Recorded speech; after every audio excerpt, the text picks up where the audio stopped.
Welcome to the Enneagram with Chelsea and Nicole. This is a positively deviant culture podcast anchored in the Enneagram. We're continuing our series on the type 3. And in this episode, we're talking about what happens for 3s in both stress and flourishing. Before we get into that, quick reminder, if you're new to the Enneagram, you can pop back and listen to some of the intro episodes to gain a better landscape about what the Enneagram is and what it's used for. And Nicole, I know you also want to share just some of your experience before we get into the context. Yeah, my every episode reminder is that this isn't a prescriptive fixed tool, and that our conversations here are designed to work with the material and the ideas in an exploratory way. So out of all my years of working with the Enneagram, I am still evolving in my knowledge and application. And that's the point, is to continue our learning, together. Yeah, none of what we say is intended to be taken as the ultimate authority. So quickly to describe movement. As a 3, in stress and in flourishing, you integrate or disintegrate into 2 other types. For 3, those types are type 6 and type 9. The reason I say that it's incredibly interesting that you had that reminder in this one is because of what we know about how people operate and how predictable they can become, especially under stress. For those of you who may not have listened to past episodes on movements, the movements of type, I just want to remind everybody that I teach that integration and disintegration go to the same 2 points. So for example, 3s move to both 9 and 6 in integration and disintegration. Typically, it's taught that 3s move to 9 when they're disintegrated and move to 6 when they're integrated. And for this example, and all of the ways that I will teach it, it will be that they both disintegrate and integrate to both. And I find that this is far more comprehensive and true, which is why I just jump right in, even though it's a more advanced learning. I think that it helps us in understanding the comprehensiveness in each type and how each type moves. So I guess we do need a high-level overview of what the 6 and the 9 are. We've actually dove really deeply into the type 6 in previous episodes. But for this conversation, what does that look like for a 3 to move to 6 and 9 and both stress and flourishing? Yeah, so this is where I'll usually start with the worst and then go to the best. So when 3s are disintegrated and in a stress response and not well adjusted, they'll take on the worst characteristics of a 9 and a 6. And so I will just briefly, and this is high level. So the worst of a 9 is when they are absent and not present and in a very disassociative way. So there's a disconnectedness that's very disassociative and a resistance to engagement, a resistance to life. And so they're often stubbornly disengaged and stubbornly withdrawn in ways that they're immovable. So they're this immovable energy that avoids contact and engagement with others. So it's often looks like apathy. It looks like deep depression and maybe even, forms of laziness, lack of motivation. But it's really this kind of listlessness and this lack of activity and a stubbornness to stay there, both internally and externally in terms of movement. There's a lack of energy, a lack of life, and that's the worst of a 9.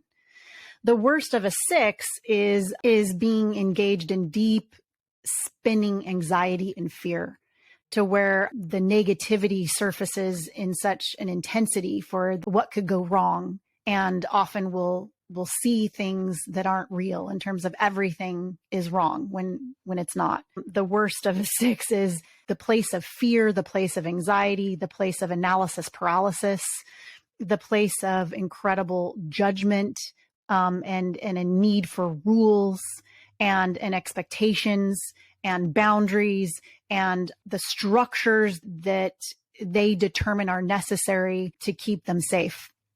So the worst of a 6 is also deep insecurity and a kind of competition to maintain the the things that they need to feel secure and to feel safe. So those are extreme pictures, of the worst of both, which is why I start with the worst. Now, the best, which is the integration, threes integrate to these when they're doing really well and super well adjusted. And we see this a lot. Like when we talk about the brilliance of each type, this is in there. This is where the type that we're speaking of is so integrated to their primary movement points, and not just those, others as well. But these are the primary ones that they're taking on the best. And so this is where the brilliances are also existing. So the best of a 9 is connectedness, objectivity, a lack of bias, an ability to see the whole picture in such completeness and totality, and with such acceptance that it enables them to be so objective and to have the least kind of bias, and ultimately existential peace, because everything belongs.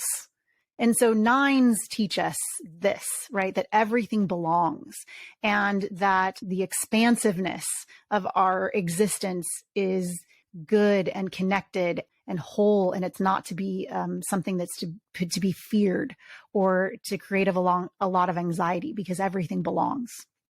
It's the best of a 9.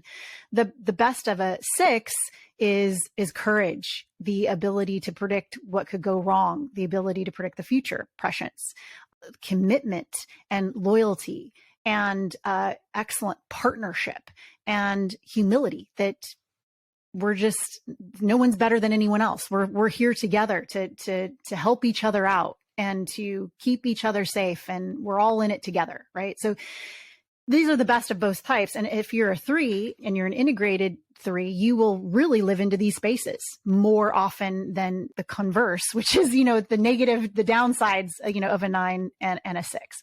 But either way, because humans move so frequently within even the same day, that you'll experience both. You should experience both to different degrees. So we're really integrated 3, you'll experience the best of a 9 and a 6.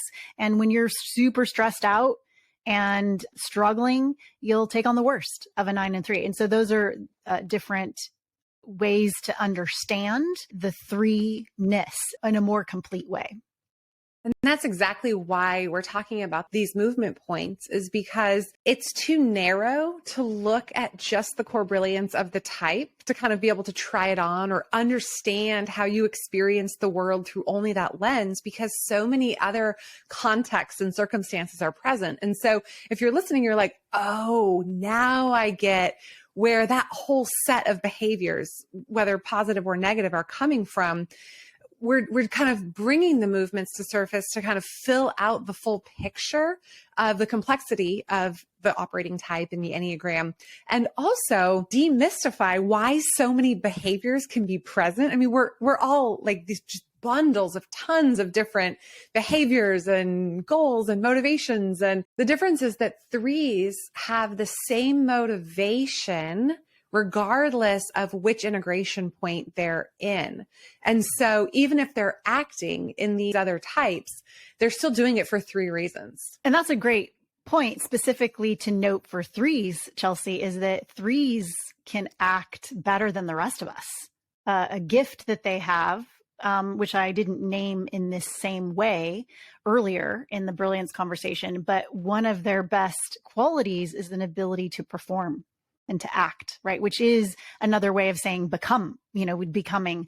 It's another place in how we become, is our practicing and how we act and how we behave. And 3s are gifted with the ability to act in whatever way they need, right? We talk about meeting the moment, right? They're able to pull up whatever is necessary in behaviorally and meet that moment, right? So acting is a definite place of the 3. And it's important to understand with 3s how they can act like any of the types, right? That's in their wheelhouse.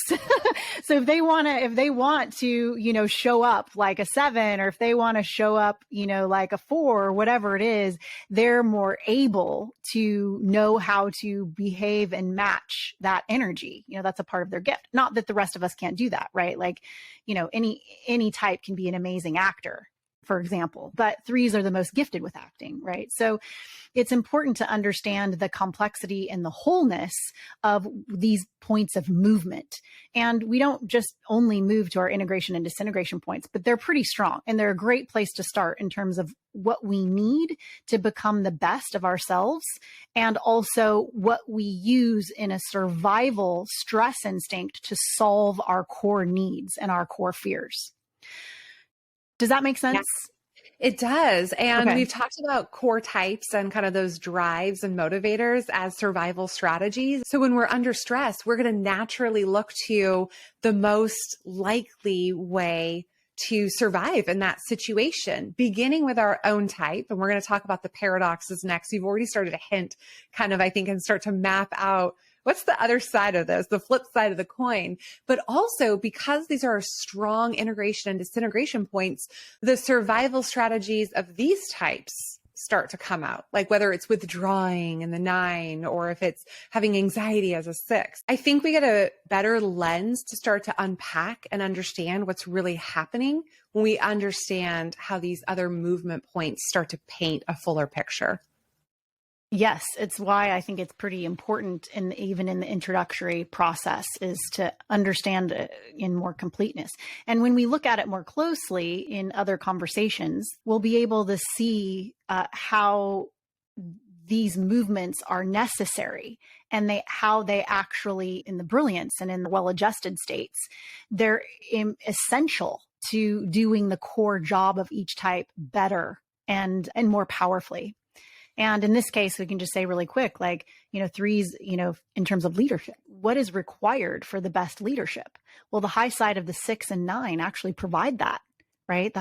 Sixes teach us about partnership, teach us about commitment, teach us about loyalty, and having predictive data to work with. Well, when you're trying to lead a group of people or a project or a movement, to have that commitment and loyalty and, analytics really makes your strategy stronger and your ability to execute and achieve better.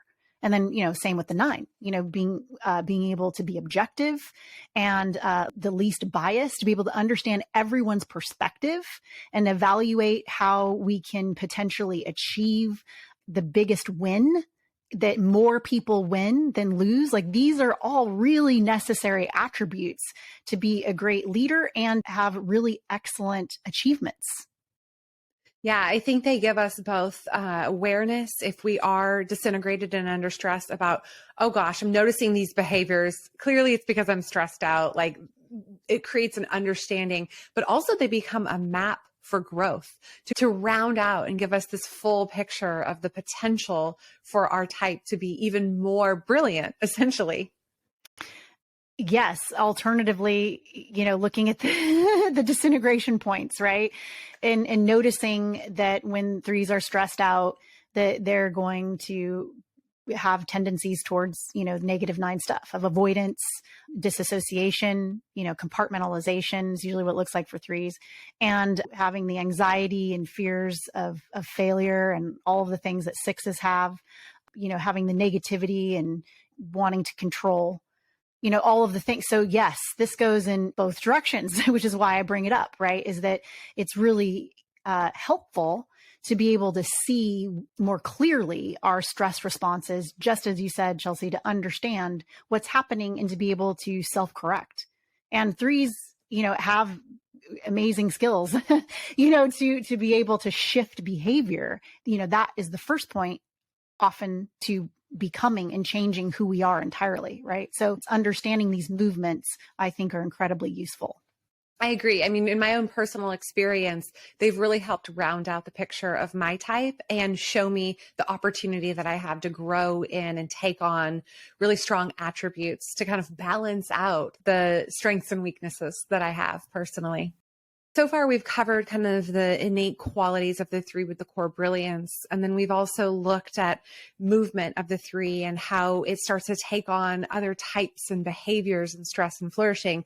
Next, we're going to unpack the paradoxes of the type three. And I'm really excited about this episode. It always tends to be my favorite part of this. So keep listening to hear more. Thank you for listening, and please feel free to reach out to us if you have any questions or want to engage. We're on LinkedIn. We'd love to hear from you.